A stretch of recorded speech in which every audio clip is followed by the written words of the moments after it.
ओम सहजात्म स्वरूप परम गुरु शुद्ध चैतन्य स्वामी ने नमः। श्री सिद्ध स्वभाव जी ग्रंथ में कह रहे हैं कि ऐसो सिद्ध स्वभाव उत्पन्न प्रवेश,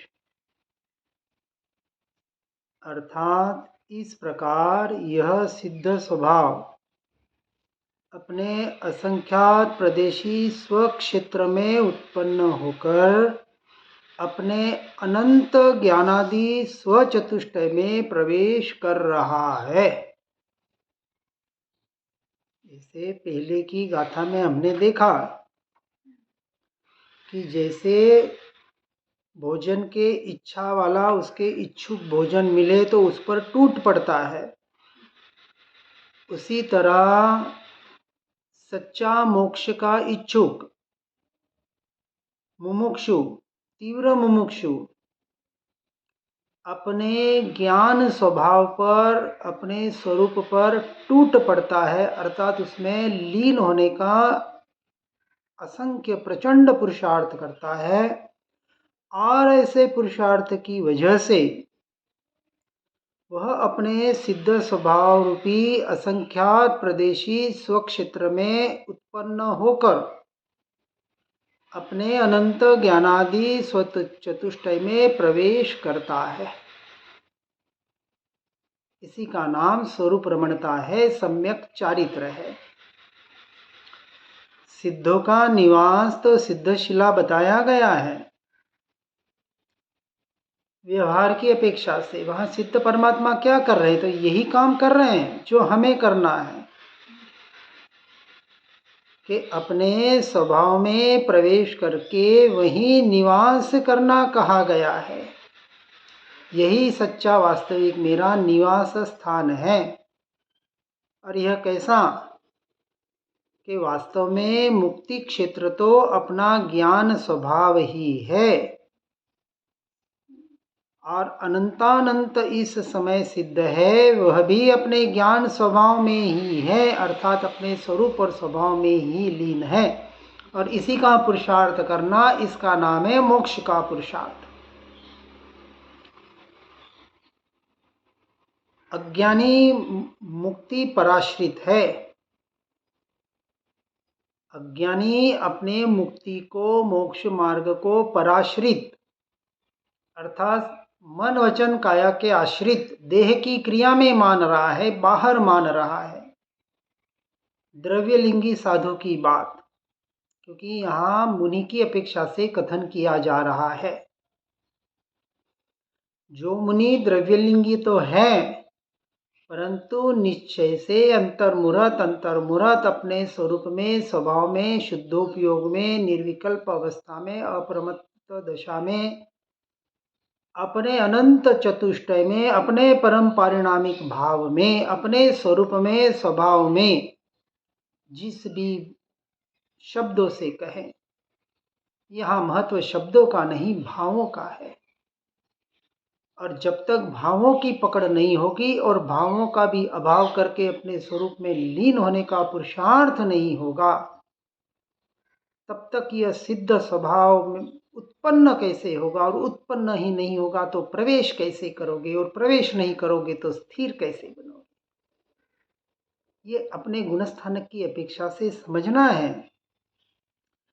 इसलिए ज्ञानी का सब कुछ अपने ही आश्रित है, अपने ही पास है। अब उसे पर के आश्रय की, पर के आलंबन की जरूरत ना रही। उसे अपने स्वभाव का, स्व का आलंबन ही अब काफी है। अब सारी क्रियाओं से वो छूट जाता है और एकमात्र स्वरूप रमणता का ही पुरुषार्थ करता है, क्योंकि उसे पता चल गया मैं तो अपने से, अपने में, अपने लिए ही हूँ, अभी हूँ, इसी क्षण हूँ। मुझे अपने में आना है, अपने में लीन होना है। ये भी सारा व्यवहार का, विकल्पों का कथन। इसलिए जो सिद्धों का स्वभाव इस शरीर आश्रित नहीं है, क्योंकि वो अशरीरी है, अरूपी है, अनाहारी है, फिर भी उनका अस्तित्व है। फिर भी उनका स्वभाव है और उस स्वभाव में लीन हर समय हो रहे हैं, उनको होना नहीं पड़ रहा है। अब किसके आश्रय की जरूरत? जिसका जो स्वभाव है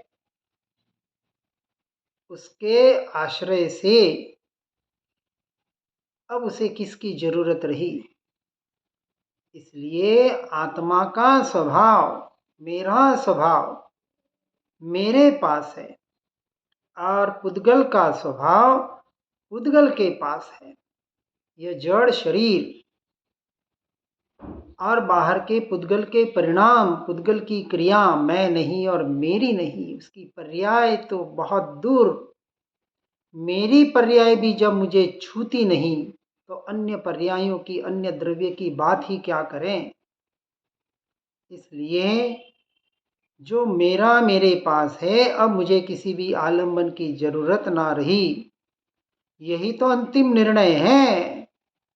अतः ऐसो सिद्ध स्वभाव उत्पन्न प्रवेश का अभिप्राय ऐसी मुक्ति श्री अपने ज्ञान स्वभाव में है और ऐसे ज्ञान स्वभाव का आश्रय निरंतर साधु महाराज भावलिंगी संत करते हैं और उसका अभ्यास पांचवें गुणस्थानक में देश वीरती श्रावक को निरंतर होता है और उसके लिए वो परद्रव्य पर भावों से छूटने का पुरुषार्थ साथ में व्यवहार की अपेक्षा से करता ही करता है।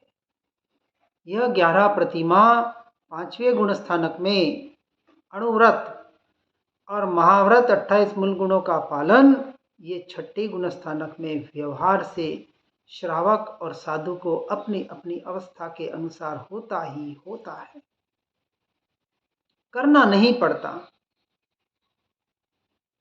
और आगे बताते हैं, उपजे तहां खिपै क्रोध खिपई। क्या कह रहे हैं? ऐसा स्वभाव उत्पन्न होते ही उसमें प्रवेश करो, उसमें लीन हो जाओ और जैसे ही अपने स्वरूप में, स्वभाव में प्रवेश किया, प्रवेश कर रहे हैं तब तक व्यवहार है। ये जो भाव भाषण चला, चिंतन चला, ये अभेद अखंड एक त्रिकाणी ध्रुव चैतन्य स्वभावी भगवान आत्मा वही मैं,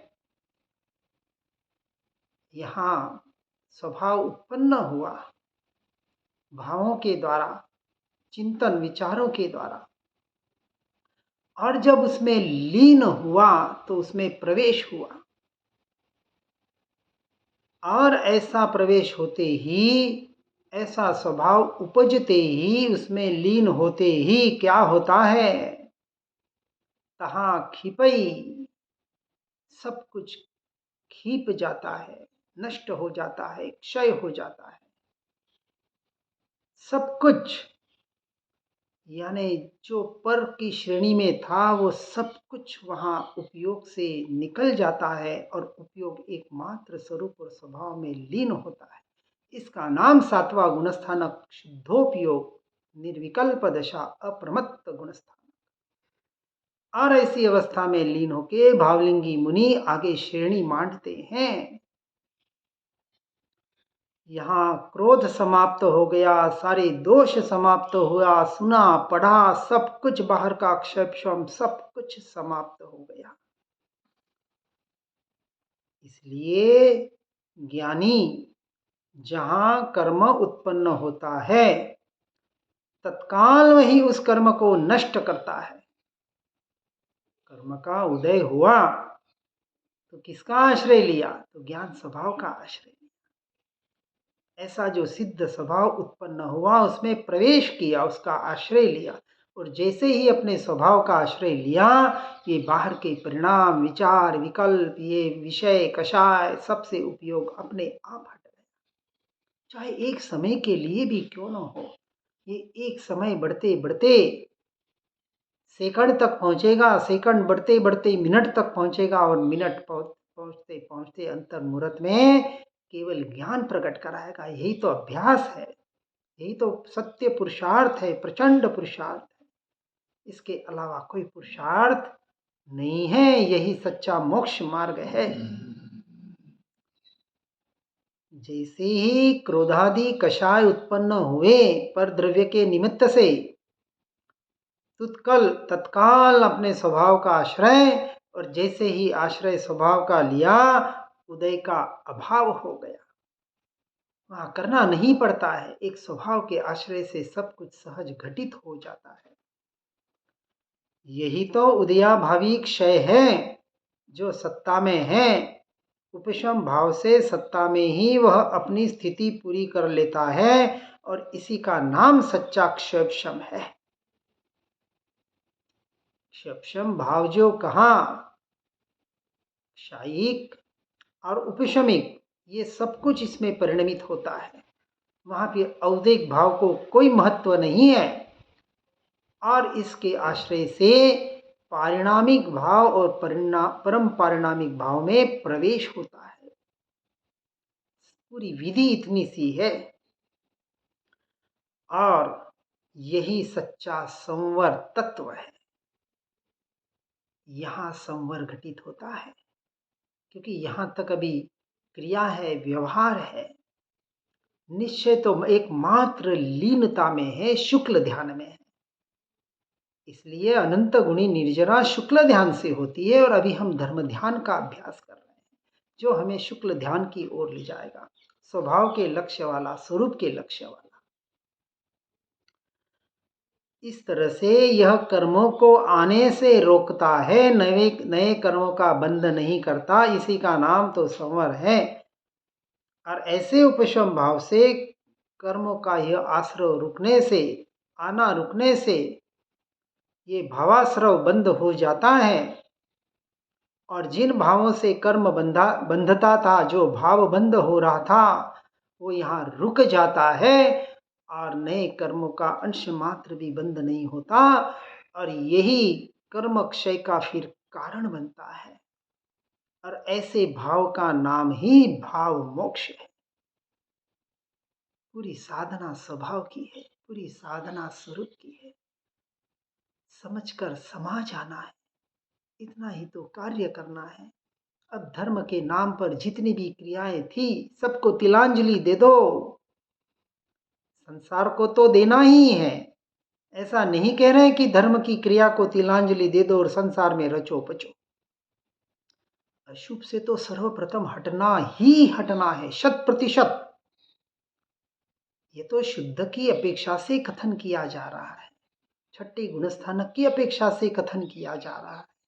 अपेक्षा को बराबर समझना, क्योंकि जीव अपने भावों का स्वामी है, अरण्य का स्वामी मान बैठा है। यही तो अनादिकाल का मिथ्यात्व भ्रांति, मूर्छा वाली दशा जीव जी रहा है। अपने स्वामी की पहचान नहीं, अपने स्वभाव की पहचान नहीं, पर भावों में रचा पचा है, और पर भावों में रच पच के वह कर्मों का ही बंध करता है। इसलिए जीव अपने ही भावों के द्वारा चाहे तो कर्मों से बंध सकता है, और चाहे तो मुक्त भी हो सकता है। दोनों किसके हाथ में है? जीव के हाथ में, आत्मा के हाथ में है, मेरे हाथ में, क्योंकि मैं आत्मा हूं, वही तो मैं हूं। इसलिए यह अनादिकाल से जीव बाहर बाहर भटक कर अपने आप को उस पर रूप मान रहा है, देहादि रूप मान रहा है, और पर में रच पच के उसके निमित्त से होने वाले ये क्रोध मान माया लोभ कषाय रूपी भावों रूप अपने आप को मान रहा है। मैं क्रोधी हूं, मेरा मन भटकता है, मैं ऐसा, मैं हीन, मैं दीन, हे परमात्मा आप कहाँ और मैं कहाँ, अपने आप को इतना गिरा देता है, और नए कर्मों का बंध कर देता है। इसलिए पर द्रव्यों से और उसके निमित्त से होने वाले पर भावों से, अर्थात संयोग और संयोगी भावों से छूटने का, अर्थात कर्मों का संवर और निर्जरा करने का एकमात्र उपाय, मन को स्थिर करने का, कषायों को निकालने का, जिसको भी कहें कुछ करना नहीं है, सो ताले की एक चाबी। अपने स्वभाव का लक्ष्य करो, उसी का आश्रय करो और उसी में लीन होने का सत्य पुरुषार्थ करो। यही बात बता रहे हैं इन गाथा के माध्यम से गुरुदेव। यही सारा पुरुषार्थ हमारे स्वयं के पास है और स्वयं से स्वयं में घटित करना है। हे भव्य जीवों, इसे सुनकर समझकर परद्रव्य परभावों से हटकर, संसार से हटकर एकांत में जाके अपने स्वरूप और स्वभाव की साधना करने का सत्य पुरुषार्थ करो। इसी भावना के साथ ओम नमः सिद्धम। जिन वाणी के ज्ञान से हो सम्यक श्रद्धा, हो चारित्र महान, पाओ पद निर्वाण।